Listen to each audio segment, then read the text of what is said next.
السلام عليكم talana waxaa la soo wadaagay macallinkayga Ustaad Cabdiqani Abshir Xaaji waa talo ciwaan uga dhigay u gaar ah ragga talooyin gurdoon waxaan talooyinkan si lahaa maanta nafteeda haddii ay taagan tahay halkan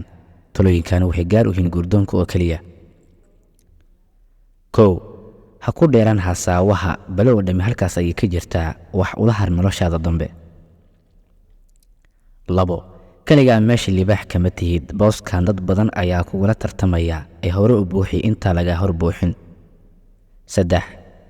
ha yareysan talada dadka waaweyn ee ah gabadha reerkooda la guursadaa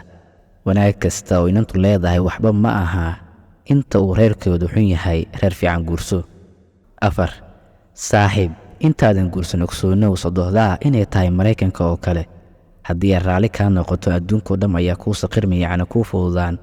haddii ay kugu kacdana liiska argagixisada iska eg shan gabadha sida aad tahay kugu jeclaato ma ahan waxaad haysato lix yaa lagu waalin waxba kama jiraan mahmaahda ah been ku soo xirgeli runna ku dhaq arinku sidoo hore ma ah todobo ka maarmi meesid farsamooyinkii hore dumar kuu soo basaasa gabadha dirso waayo gabadh waliba waa dahablamood inta hasaawaha la wado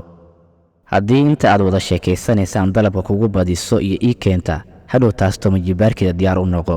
war iminkaad dhowdahaye go'aaga meesha ka qaado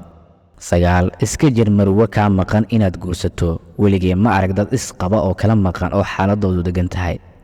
toban